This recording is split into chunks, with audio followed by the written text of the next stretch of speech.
अच्छा सर, बिस्मिल्लाहिर्रहमानिर्रहीम। अब हम लोग 15 से 20 मिनट जो है उसमें हम लोग कोई रिकैप कर लेते हैं जितने भी नॉन करंट एसेट्स हैं। उसके बाद जो है हम लोग जो 2-3 बड़े मज़े के क्वेश्चंस हैं उनको सॉल्व करेंगे। सर IAS 23 बोरोइंग कॉस्ट, इसको हम लोग डिस्कस कर लेते हैं। Sir borrowing cost you know कि जो भी आप बोरोइंग कर रहे हो उससे रिलेटेड जो आपके फंड्स हैं, सही है सर, उसके ऊपर जो कॉस्ट होती है स्टैंडर्ड स्टेट्स के भाई, आपने वो जो बोरोइंग कॉस्ट है जिसको आप इंटरेस्ट एक्सपेंस भी बोलते हो, मार्कअप एक्सपेंस भी बोलते हो, एक्सपेंस ऑन डेट भी बोलते हो, जिसको लॉस ऑन डेट भी बाज़-औक़ात बोलते हैं, कॉस्ट ऑफ डेट भी बोलते हैं। तो सर सवाल ये पैदा होता है कि अगर आप कोई एसेट ले रहे हो, जैसे IAS 16 हमें बेस बना के देता है कि सर आपकी जो भी कॉस्ट हो पॉइंट ऑफ परचेज से लेके यूजेबल कंडीशन में लाने तक, PP पर जो भी कॉस्ट होगी that would be made part of cost of that PP। तो सिमिलरली अगर आपने कोई एसेट को बनाने के लिए लोन लिया है और उस लोन पे आप कोई इंटरेस्ट पे कर रहे हो, मार्कअप पे कर रहे हो, फाइनेंस कॉस्ट पे कर रहे हो, तो how you gonna treat that cost, whether you would be capitalizing that cost as a part of PP or whether you would be expensing out that cost, the scenario is this। तो sir IAS 23 हमें इन चीज़ों के हवाले से guidance देता है कि अगर आप किसी एसेट को बनाने के लिए, ख़रीदने के लिए आप कोई लोन ले रहे हो और उस पर मार्कअप दे रहे हो, सूद दे रहे हो, तो सूद को आप एसेट की कॉस्ट का हिस्सा बनाओगे या उसको एक्सपेंस आउट करोगे। अच्छा सर, स्टैंडर्ड सबसे पहले बोलता है कि भाई क्वालिफाइंग एसेट, हर एसेट के ऊपर जो है बोरोइंग कॉस्ट कैपिटलाइज करने का सवाल पैदा नहीं होता। सर सिर्फ उन एसेट्स पे जो है बोरोइंग कॉस्ट कैपिटलाइज होगी जो क्वालिफाइंग एसेट्स हैं। अब सर क्वालिफाइंग एसेट्स कौन से एसेट्स होते हैं? सर क्वालिफाइंग एसेट्स वो एसेट्स होते हैं स्टैंडर्ड की ज़बान में जो सब्सटेंशियल पीरियड ऑफ टाइम ले डेवलप होने में। अब sir substantial period it's a very generic term, how we gonna identify? भाई देखो डिफरेंट फर्म्स का जो है वो डिफरेंट जो है वर्डिक्ट है। PwC, KPMG बाज़-औक़ात 9 महीने और 12 महीने की बात करती हैं, सही है। और जैसे EY जो है वो 6 महीने के, कोई भी एसेट अगर 6 महीने या उससे ज़्यादा जो है वो क्या कहते हैं डेवलप होने में ले कोई भी एसेट, तो वो क्वालिफाइंग एसेट कहलाएगा। The point to be noted here is कि नॉर्मल पीरियड ऑफ टाइम जो है 6 महीने या उससे ज़्यादा होना चाहिए। अच्छा मैं EY का वर्डिक्ट ले रहा हूँ, since I am from EY, सही है ना, तो let's take the shot on EY। तो मैं इसको जो है वो प्रेफर कर रहा हूँ। आप चाहो तो 9 महीने या 12 महीने, आपके टीचर ने जो भी आपको जो है वो बताया है, मैं 6 महीने लूँगा, सही है। अच्छा सर पेपर में क्या होगा? पेपर में लिखा हुआ होगा, तो तुम्हें परेशान होने की ज़रूरत नहीं है कि 6 महीने और 9 महीने में ढूंढते रहो। हाँ 6 महीने से कम नहीं होगा, इन एनी केस 6 महीने से कम नहीं हो सकता। अच्छा सर, अब एक बहुत अहम बात है क्वालिफाइंग एसेट की डेफिनेशन में। सर ये वो एसेट है, मैंने सब्सटेंशियल पीरियड ऑफ टाइम को 6 महीने से रिप्लेस कर दिया। अब सर हर वो एसेट जो नॉर्मली 6 महीने या उससे ज़्यादा डेवलप होने में लगता हो वो क्वालिफाइंग एसेट हो। अच्छा एक बात बताओ, इसका मतलब ये है कि सर एक एसेट जो नॉर्मली 2 महीने में बन जाता है मगर मैनेजमेंट की इनएफिशिएंसी की वजह से 8 महीने में बन रहा है, तो सर क्या वो क्वालिफाइंग एसेट की डेफिनेशन में आएगा? नहीं सर नहीं आएगा। उसके ऊपर बोरोइंग कॉस्ट की कैपिटलाइजेशन वाली बात आएगी ही नहीं। या इसके बरक्स एक एसेट नॉर्मली जो है 10 महीने में बनता है बट मैनेजमेंट की एफिशिएंसी की वजह से 3 महीने में बन रहा है, तो क्या वो क्वालिफाइंग एसेट का क्राइटेरिया पूरे करेगा? जी सर बिल्कुल पूरा करेगा, और उसके ऊपर बोरोइंग कॉस्ट कैपिटलाइज भी होगी प्रोवाइडेड कि सारी मॉडलिटीज जो हैं वो पूरी होती हैं। तो now the point to be noted here is that an asset would be considered as qualifying asset if it normally takes substantial period of time. If it abnormally takes substantial period of time, तो it's not going to be classified as qualifying asset. I hope आपको ये चीज़ clear है। ये MCQ के अंदर examiner जो है 1 से 2 दफ़ा पूछ चुका है। अच्छा सर, अब हम बात कर लेते हैं कि सर बोरोइंग कॉस्ट का आपने क्या करना है, किस तरीके से आपने ट्रीटमेंट करना है। तो सर इससे पहले मैं बताऊँगा आपको, पहले हम ये समझ लेते हैं sir types of borrowing. Sir याद रखें 2 किस्म की बोरोइंग्स होती हैं, ये मैंने differentiation. Hasnain directly attributable to acquisition का मतलब ये है, आसान सी ज़बान में मैं आपको एज अ लेमैन समझाऊं, सही है सर, अगर आप कोई एसेट खरीद रहे हो, सही है, उसको ख़रीदने के लिए, उसकी एक्विजिशन के लिए अगर आप कोई जो है लोन ले रहे हो, उसके ऊपर आप इंटरेस्ट पे कर रहे हो। खरीदने के लिए अगर आप कोई लोन ले रहे हो या डेवलपमेंट के लिए कोई लोन ले रहे हो, आसान सी चीज़। अच्छा सर, अब हम बात करते हैं कि सर बोरोइंग जो है वो कितने टाइप्स की हैं, क्योंकि सर ये जो बोरोइंग्स हैं उसकी टाइप्स की बेसिस पर ही जो है we would be able to decide on कि how we gonna treat borrowing cost.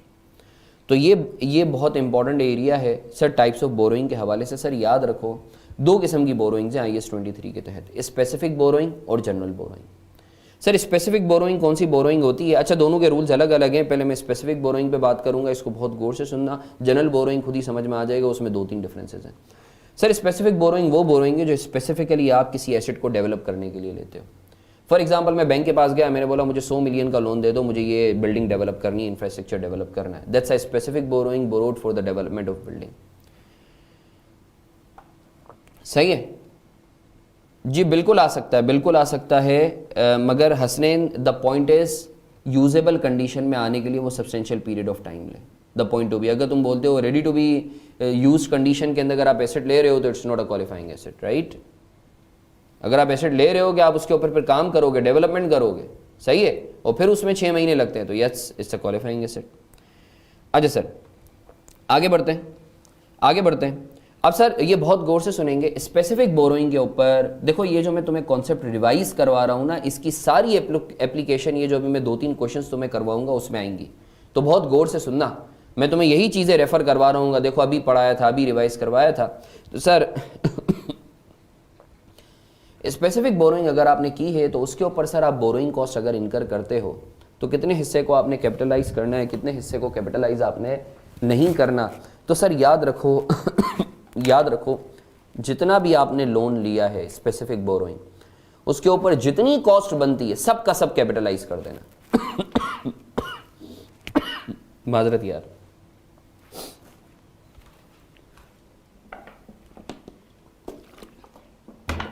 जितना भी आपने लोन लिया है, अगर आपने लेट से 100 मिलियन का लोन लिया, उसके ऊपर 10% का आपका रेट दिया हुआ है, तो 100 इंटू 10%, 10 मिलियन को पूरा कैपिटलाइज कर देना। अभी मैं स्टेप बाय स्टेप तुम लोगों की फाउंडेशन बनाऊंगा, बहुत गौर से सुनना, 5 मिनट बस मुझे दो। अच्छा मुझे एक बात बताओ सर जाहिर सी बात है कि अगर आपने 100 मिलियन का लोन लिया है तो एक साथ तो सारा नहीं लगा दोगे ना, ऑब्वियसली फेज्ड स्टेज में आप लगाओगे ना। पहले आपने 10 मिलियन लगाया, फिर आपने जो है 20 मिलियन लगाया, तो ऑब्वियसली किसी स्पेसिफिक पॉइंट इन टाइम पे आपका सरप्लस फंड भी होगा। तो सर उस सरप्लस फंड के ऊपर अगर आपको कोई इनकम आ रही है, जाहिर सी बात है you would be putting in the bank account, सही है ना, ताकि आप उसके ऊपर कुछ ना कुछ इनकम भी अर्न करो, या कोई सेफ हेवन में आप लगाओगे ताकि आपको इनकम आए। तो सर अगर तो एक तो हमने रूल पढ़ा कि स्पेसिफिक बोरोइंग पे जो भी बोरोइंग कॉस्ट हो रही है उसको कैपिटलाइज कर देना है, अलबत्ता जो सरप्लस फंड पे इनकम हो रही है उससे नेट ऑफ भी कर देना है। यानी अगर लेट से तुम्हें 100 मिलियन पे 10 मिलियन का जो है कॉस्ट आ रही है और सरप्लस फंड जो तुमने बैंक में लगाया उसके ऊपर 2 मिलियन की इनकम हो रही है, तो 10 माइनस 2 तुम नेट बेसिस पे 8 मिलियन को कैपिटलाइज करना। आई एम श्योर सर आपको ये चीज क्लियर है। अब सर सवाल ये पैदा होता है, अब मैं तुम लोगों के आहिस्ता आहिस्ता जो है ना वो स्टेप बाय स्टेप जो है वो फाउंडेशन डेवलप करूं। सर सवाल ये पैदा होता है कि लेट से आपने काम स्टार्ट किया है, आपने लोन लिया है 1 जनवरी 2022 को, काम स्टार्ट किया है 1 जुलाई 2022 को, तो आपने जो इंटरेस्ट देना शुरू कर दिया होगा वो तो 1 जनवरी से ही देना शुरू कर दिया होगा। तो क्या आप 1 जनवरी से ही कैपिटलाइजेशन स्टार्ट करोगे? No sir, later of. जिस दिन से आप काम स्टार्ट करो या जिस दिन से लोन लो, विच एवर इज लेटर, सही है, उस दिन से आपने कैपिटलाइजेशन स्टार्ट करनी है। जैसे हमारी एग्जांपल में आपने लोन लिया था 1 जनवरी को, मगर काम स्टार्ट किया 1 जुलाई को, तो कैपिटलाइजेशन किस डेट से स्टार्ट करोगे जल्दी से बताओ? 1 जुलाई से, सही है ना। चलो that's so amazing, that's so amazing. अभी मैं स्पेसिफिक एक्सपेंडिचर पे बात कर रहा हूँ, सही ना, स्पेसिफिक बोरोइंग पे बात कर रहा हूँ। अब सर सवाल ये पैदा होता है, अब अच्छा एक बड़ी अहम बात बता दूं, जो रूल तुम्हें बोरोइंग कॉस्ट के लिए बता रहा हूं ना, वही रूल तुम्हारी इन्वेस्टमेंट इनकम के लिए भी होगी सरप्लस फंड पे, सेम रूल होंगे। अगर बोरोइंग कॉस्ट किसी पीरियड की कैपिटलाइज हो रही है तो उस पीरियड की इनकम भी कैपिटलाइज होगी, अगर किसी पीरियड की बोरोइंग कॉस्ट कैपिटलाइज नहीं हो रही तो उस पीरियड की इनकम भी कैपिटलाइज नहीं होगी। Sir suspension of capitalization, sir सवाल ये पैदा होता है कि सर लेट से आप काम कर रहे थे, सही है, आपने काम स्टार्ट कर दिया 1 जनवरी को, लोन भी 1 जनवरी को लिया, बीच में due to any reason interruption हो जाती है, सस्पेंशन हो जाती है, तो सर वो जो इंटरप्शन पीरियड होगा या सस्पेंशन पीरियड होगा, तो how you gonna treat that interruption period वाली cost? Obviously lender wouldn't be bothered about कि तुमने काम रोका या नहीं रोका, he would only be bothered about कि भाई उसको उसका सूद मिले, ऐसा ही है ना। तो सर सस्पेंशन पीरियड के ऊपर जो आपकी कॉस्ट होगी, आपको इनकम हो रही होगी सरप्लस फंड पे, तो उसको आप कैपिटलाइज करोगे या एक्सपेंस आउट करोगे? तो सर याद रखो सस्पेंशन पीरियड 2 किस्म का होता है, या तो एबनॉर्मल होगा या नॉर्मल होगा।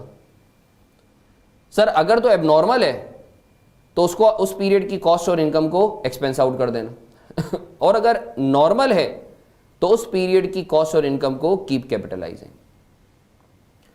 सर एग्जांपल दे दें नॉर्मल और एबनॉर्मल में, भाई आसान सी चीज़ है, कभी तुमने देखा होगा बिल्डिंग जब भी डेवलप होती है ना, तो जब फाउंडेशन लग जाती है तो होता क्या है कि सर होता ये है कि बिल्डिंग को थोड़ी टाइम के लिए कुछ छोड़ दिया जाता है कि यार सही है, ठीक है, 1 महीना थोड़ी सी ज़मीन पक्की हो जाए, जो हम सीमेंट वगैरह डाली है, सारी चीज़ें, पानी सिर्फ डलता रहता है। तो सर वो जो इंटरप्शन पीरियड है, that's a part of business, you can't avoid that, it's a normal interruption period. सही है, एबनॉर्मल इंटरप्शन पीरियड, स्टे आ गया, स्ट्राइक हो गई, बारिशें हो गई, अनयूजुअल, सही है, एबनॉर्मल इंटरप्शन पीरियड। सर अगर पेपर में लिखा हुआ इंटरप्शन पीरियड, हम क्या अज्यूम करेंगे? एबनॉर्मल अज्यूम कर लेना। सर अगर हम नॉर्मल अज्यूम करना चाहें, अगर कोई क्लैरिटी नहीं है और नॉर्मल अज्यूम करना चाहें, अजम्पशन लाजमी लिख देना। आई होप आपको क्लियर है। अच्छा सर, इसके बाद सवाल ये पैदा होता है कि सर क्या ज़िंदगी भर जो है कैपिटलाइजेशन होती रहेगी सूद की? क्या बोरोइंग कॉस्ट की कैपिटलाइजेशन ज़िंदगी भर होती रहेगी? कभी तो रुकेगी ना। तो सर स्टैंडर्ड बोलता है कि capitalization of the borrowing cost would be ceased once asset is substantially complete। जब वो सब्सटेंशियली कंप्लीट हो जाए। सर सब्सटेंशियली कंप्लीट का मतलब क्या होता है? सर 90% और मोर। अच्छा, यहां बच्चे कंफ्यूज होते हैं और एग्जामिनर इस चीज का बड़ा फायदा उठाता है। 3 चीजें मैं बता रहा हूं, इसको बहुत गौर से सुनना। सर एक है एसेट का सब्सटेंशियली कंप्लीट होना।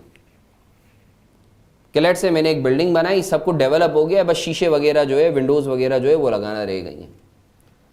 तो क्या ये एसेट सब्सटेंशियली कंप्लीट है? जल्दी से बताओ। ऑब्वियसली सिर्फ शीशे लगाना रह गई है, 90% से ज्यादा तो काम हो चुका है, सब्सटेंशियली कंप्लीट, राइट। अब सर 1 जनवरी को लेट से एसेट डेवलप हो चुका था, बस शीशे वगैरह लगाना रह गए थे, सही है। तो मैं ये बोल सकता हूं 1 जनवरी वाज द पॉइंट जब एसेट सब्सटेंशियली कंप्लीट है। ये बहुत अहम बात बताने के लिए जा रहा हूं मैं। ये एग्जामिनर बार बार ये छोटी छोटी चीज़ें जो मैं की टर्म्स बताता हूँ ना, ये या इंपॉर्टेंट नोट्स बाय मारफानी बताता हूँ, ये एग्जामिनर इसके ऊपर टेस्टिंग कर रहा होता है। अब सर 1 फरवरी तक शीशे लग गए और एसेट जो है वो रहने के लिए तैयार है, बिल्डिंग जो है वो घर जो है वो रहने के लिए तैयार है। यूजेबल कंडीशन में कब आया है? 1 जनवरी को। सब्सटेंशियली कंप्लीट कब था? 1 जनवरी को। यूजेबल कंडीशन में कब आया है? 1 फरवरी को। और सर मैं रहने के लिए जाता हूं उस घर में या उस ऑफिस में, लेट्स से 1 मार्च को। यूजेज में कब आया है? 1 मार्च को। सर जल्दी से बताओ, जल्दी से बताओ, जो बोरोइंग कॉस्ट कैपिटलाइजेशन सीज होगी वो किस दिन हो जाएगी? 1 जनवरी को, जब एसेट सब्सटेंशियली कंप्लीट है। जब कंप्लीट हुआ तब नहीं, जब सब्सटेंशियली कंप्लीट है। जब यूजेबल कंडीशन में आया तब नहीं, जब सब्सटेंशियली कंप्लीट है 1 जनवरी को। सर मुझे बताओ ये एसेट पीपी कब कहलाएगा? ये एसेट पीपी कब कहलाएगा? तुम्हें पता है ना कि पीपी उस वक्त तक नहीं कहलाता जब तक कि यूजेबल कंडीशन में नहीं आए। 1 फरवरी को पीपी के तौर पे रिकॉग्नाइज करोगे। तो सर 1 फरवरी से पहले इसको क्या बोलेंगे? इसको कैपिटल वर्क इन प्रोग्रेस बोलेंगे। कैपिटलाइजेशन सीज हो गई 1 जनवरी को, 1 फरवरी को जाके पीपी बना जब यूजेबल कंडीशन में आया। अब सर सवाल ये पैदा होता है डेप्रिसिएशन कब से स्टार्ट करोगे? 1 फरवरी से या 1 मार्च से? यूजेबल कंडीशन में आ गया था 1 फरवरी को, मगर इस्तेमाल में लाए हो 1 मार्च से, तो सर याद रखो डेप्रिसिएशन जो आप स्टार्ट करते हो when asset becomes in a usable condition rather than when asset is actually used, तो आप 1 फरवरी से डेप्रिसिएशन स्टार्ट कर दोगे। सर 2 मेथड्स हैं, याद रखो, जिसमें आप जो है ना यूजेबल कंडीशन की जगह जब एक्चुअली यूज करते हो ना तब आप डेप्रिसिएशन चार्ज करते हो, यूनिटरी मेथड और आर्ली मेथड।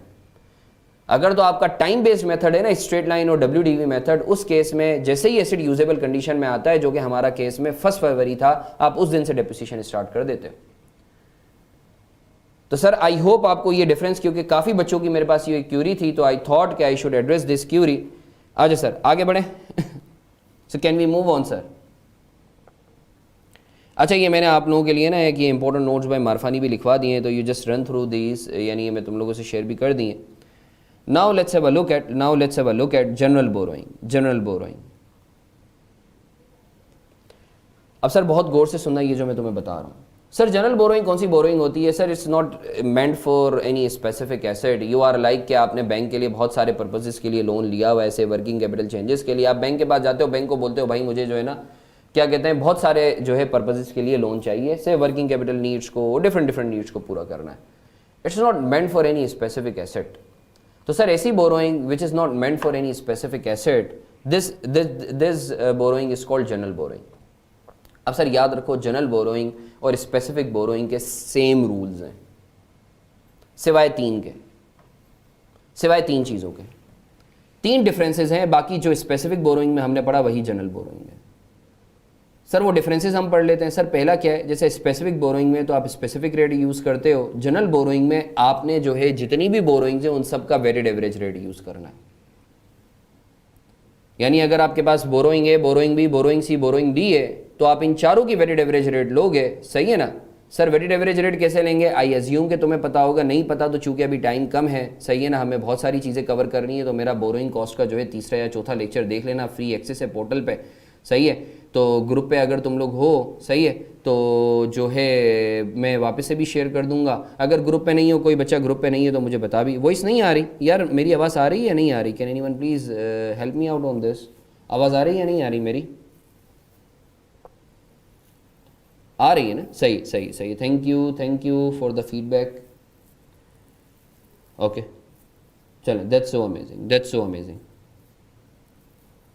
तो सर मैं ये अर्ज़ कर रहा था कि वेटेड एवरेज रेट सर कैसे निकालते हैं, वो मेरे लेक्चर देख लेना, अभी इतना टाइम है नहीं। यहाँ एक बात बता दूँ, याद रखो, वेटेड एवरेज रेट कैलकुलेट करते हुए अगर कोई सवाल में इंटरप्शन पीरियड दिया हुआ है ना, तो आप उसे इग्नोर करते हो। यानी इंटरप्शन पीरियड को आप नॉर्मल पीरियड ही एज्यूम करते हो। अगर लेट से तुम्हें वेटेड एवरेज रेट निकालना है, 12 महीने है तुम्हारे पास, सही है, और 2 महीने का सवाल में इंटरप्शन पीरियड दिया हुआ है, तो आप 12 महीनों के हिसाब से ही करोगे। रेट का इंटरप्शन पीरियड से कोई ताल्लुक नहीं है, सही है। तो ये एग्जामिनर ने बाजू का 2-3 दफ़ा ये सवालात में पूछा भी है, तो आई थॉट कि तुम्हें मैं क्लैरिफाई कर दूं कि वेटेड एवरेज रेट निकालते हुए इंटरप्शन पीरियड को एक्सक्लूड करने की ज़रूरत नहीं। लॉगिन करके लॉग आउट करके लॉगिन कर लो तो दैट वुड बी फाइन। अच्छा सर, तो पहला डिफरेंस, स्पेसिफिक बोरोइंग में आप स्पेसिफिक रेट लेते हो हर बोरोइंग का, जनरल बोरोइंग में अनलाइक स्पेसिफिक बोरोइंग आपने जो है तमाम बोरोइंग्स का वेटेड एवरेज रेट लेना है, एक रेट लेना है। दूसरा डिफरेंस याद रखो, जनरल बोरोइंग में अगर कोई सरप्लस फंड पे इन्वेस्टमेंट इनकम है ना, उसे इग्नोर कर देना। बल्कि इससे पहले एक और पॉइंट, दूसरा डिफरेंस बता रहा हूँ। पहला डिफरेंस बता दिया वेटेड एवरेज, दूसरा डिफरेंस सर जो स्पेसिफिक बोरोइंग है उसके अंदर जो तुम लगाते थे बोरोइंग, जो रेट लगाते थे वो किस पर लगाते थे, अवेल्ड अमाउंट पे लगाते थे, जितना लोन लिया है। जनरल बोरोइंग में तुम जितना यूटिलाइज कर रहे हो ना, उतने पर तुमने रेट लगाना है।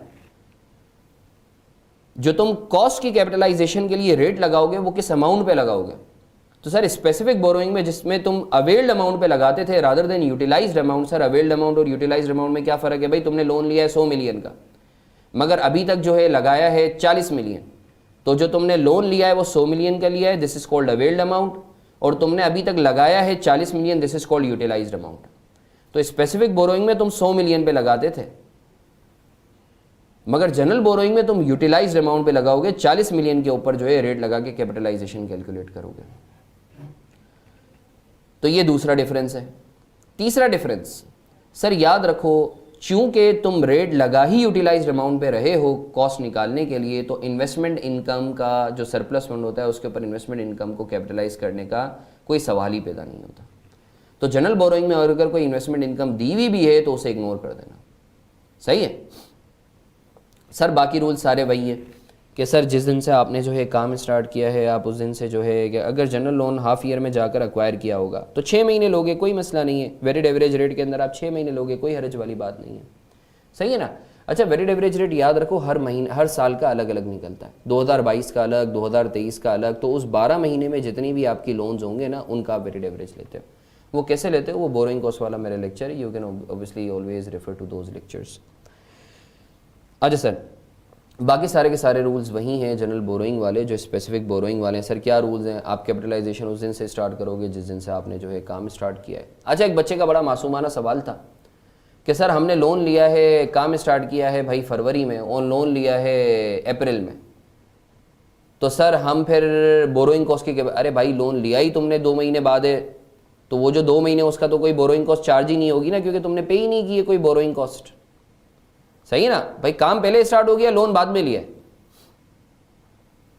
लेट से काम स्टार्ट किया है 1 जनवरी को, लोन लिया है तुमने 1 मार्च को, तो ऑब्वियसली जब जनवरी और फरवरी में लोन था ही नहीं, तो बोरोइंग कॉस्ट का सवाल ही पैदा नहीं होता।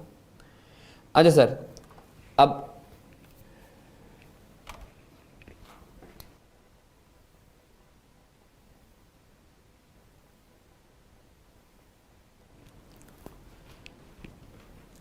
सर बाकी सारे के सारे वही रूल्स हैं। अच्छा बाज़ सवाल आता है मल्टीपल बोरोइंग पे कि अगर सर आपने एक साथ एक से ज़्यादा बोरोइंग्स की हुई है, जनरल बोरोइंग भी की हुई है, स्पेसिफिक बोरोइंग भी की हुई है, तो आप किस तरीके से ट्रीट करोगे?